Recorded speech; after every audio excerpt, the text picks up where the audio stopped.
Awareness all year round. A Flint woman overcomes multiple health challenges while determined to look better than what she's been through. Elise joins us now with more on that. And Elise, her situation was eye-opening in more ways than one. Yeah, it really was. And her circumstances shed light on a concerning health statistic for Black women. But at the same time, Valerie Tolles' story offers hope to all those who are suffering. No, we're not here for a fashion show. I like to get up in the morning. I like to put myself together. But one look at Valerie Tolles, I love glasses. I got all kinds. I decorate glasses. and you might think otherwise. I feel like when you look good, you feel good. A mantra that's helped her through uncertain times. I am a survivor. She is, and her unrestrained enthusiasm for looking good despite feeling bad, absolutely no match for the sickness that turned her life upside down. When I walk through the chemo clinic, I see so many people, they are sick. But when I walk by, they look at me and I be dressed up and they look at me and they smile. So that gives people hope. Some of what she wears, she's made herself. I love doing crafts. The crafty cancer survivor shared with me a moment in her 40s in 2002 when she was first told she has breast cancer. It was devastating because my father was on life support, intensive care, dying.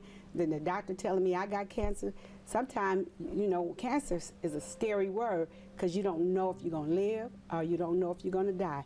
But I speak life over myself. Tolles is right. Some of the statistics associated with cancer, especially breast cancer, can be scary.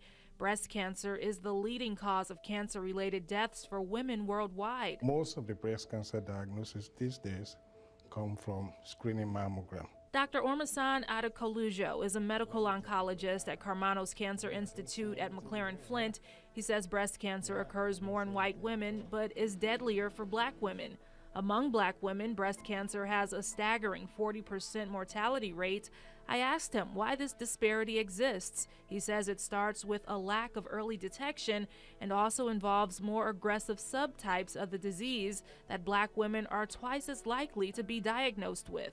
So in terms of presenting late, a part of it has to do with access to care and not being involved in as much in screening mammogram.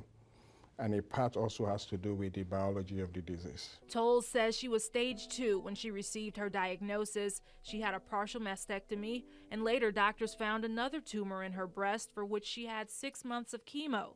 She had beaten the disease and was cancer-free for over a decade. During part of that time, she conducted a support group for other survivors in Flint, which she was recognized for. Around 2014, doctors found and removed a cancerous spot on her foot. They also detected cancer in her liver. I had a huge mass sitting on my liver. It's 18 centimeters. Devastating because it was the liver. That was devastating. It was stage 4. She says it took years of treatment to shrink the tumor before it was removed. And I remember at the chemo clinic, the nurse asked me, how long are you going to be on chemo? She said, how long can you be on chemo? Because I had already been on chemo 4 years.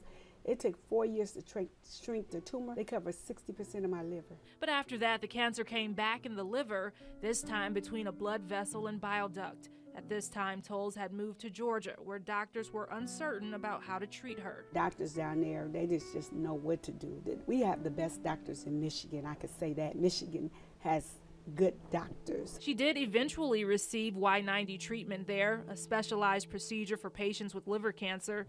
After that, Tolles moved back home, motivated to share her story and let others know of the resources available to help patients of all socioeconomic backgrounds, like the PAN Foundation, Corporate Angel Network, and Shades of Pink. And after years of struggling, on the day we met, So you make them for other people too? the hope she sought to pass on to others through her appearance now comes accompanied with a victorious testimony. I'm cancer-free as of today. I am cancer-free. Hallelujah, Jesus. I am cancer-free. That's so wonderful. I love it. After all the things I've been through, I'm still standing, and I give God all the glory. Survivor! You gotta love her, right? And I'm wearing the flower that she gave to me tonight. So consult your doctor about when you should get screened for breast cancer. If you are a Black woman or if you are a woman with a family history of breast cancer, you are recommended to start screening earlier than women who are considered average risk.